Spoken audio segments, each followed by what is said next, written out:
अस्सलाम वालेकुम नाज़रीन, उम्मीद है कि आप लोग खैरियत से होंगे। नाज़रीन, हज़रत रबी रज़ी अल्लाह ताला अन्हो पे फ़ौलज का हमला हुआ।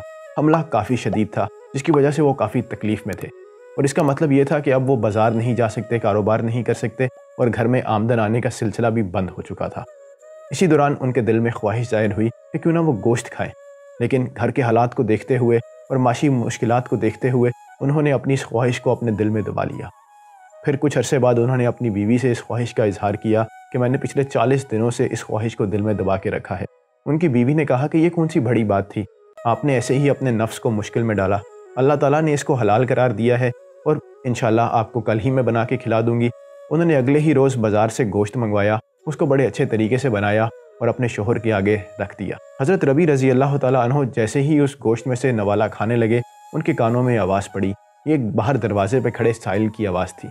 वो सदा दे रहा था कि मुझे खैरात दो, अल्लाह तुम्हें और बरकत देगा। हज़रत रबी रज़ी अल्लाह ताला अन्हो ने जैसे ही उसकी ये बात सुनी, उन्होंने अपनी बीवी से कहा कि ये सारा खाना लें और उस साहिल को दे दें।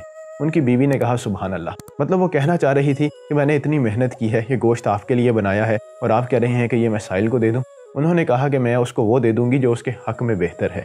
हज़रत रबी रज़ी अल्लाह ताला अन्हो ने कहा कि तुम बहुत खूब समझी हो, जाओ कुछ रकम लेके आओ। उनकी बीवी गई और घर में जो पैसे मौजूद थे उनमें से कुछ पैसे लेके आईं। वो जाके उस साहिल को देने लगी तो उन्होंने कहा नहीं रुको, इन पैसों के साथ साथ ये सालन भी उसको दे दो। अयूब बिन वाइल हज़रत अब्दुल्ला बिन उमर रज़ी अल्लाह ताला अन्हो के हमसाए थे। हज़रत अब्दुल्ला बिन उमर हज़रत उमर रज़ी अल्लाह ताला अन्हो के बेटे थे।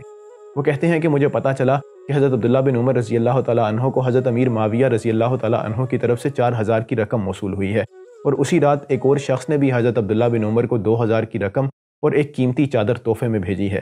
लेकिन अगले दिन जब मैं बाज़ार गया तो मैंने देखा कि हज़रत अब्दुल्ला बिन उमर रज़ी अल्लाह ताला अन्हो अपने जानवरों के लिए चारा ख़रीद रहे हैं और वो चारा उधार ले रहे हैं। मुझे ये सारा माजरा समझ नहीं आया, लेकिन उनसे पूछने की हिम्मत भी नहीं हुई।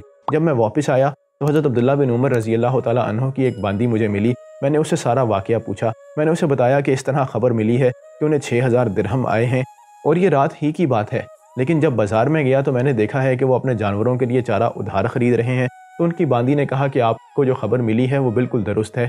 उनके पास रात को 6000 दिरहम की रकम मौजूद थी, लेकिन वो सारी रकम उन्होंने उसी रात गरीबों और मस्कीनों में तकसीम कर दी। और वो जिस चादर की आप बात कर रहे हैं, वो चादर लेके घर से निकले थे और राह खुदा में किसी को देके खाली हाथ वापस आ गए। नाज़रीन, ये सहाबा कराम रज़ी अल्लाह ताला अजमईन की ज़िंदगी से दो मुख्तसर से वाक़यात हैं। अभी तो अपने घर का पूरा और आधा माल अल्लाह की राह में देने का वाक़या भी मौजूद है। दिन भर की मेहनत के बाद कमाई जाने वाली खजूरें अल्लाह की राह में देने का वाक़या भी मौजूद है। अभी तो कुआं ख़रीद के मुसलमानों के लिए वक्फ़ करने का वाक़या भी मौजूद है। लेकिन ये सारे वाक़यात नाज़रीन हमें तरग़ीब देने के लिए हैं ताकि हम भी अल्लाह की राह में ख़र्च करें। अगर तो अल्लाह की राह में ख़र्च करने से दिल मुतमिन होता है, उसको खुशी मिलती है, तो फिर तो बहुत अच्छी बात है। और अगर ऐसा नहीं होता तो फिर दिल की हालत पर ज़रा गौर व फ़िक्र करने का मामला है। उम्मीद है आपको आज का वाक़या पसंद आएगा।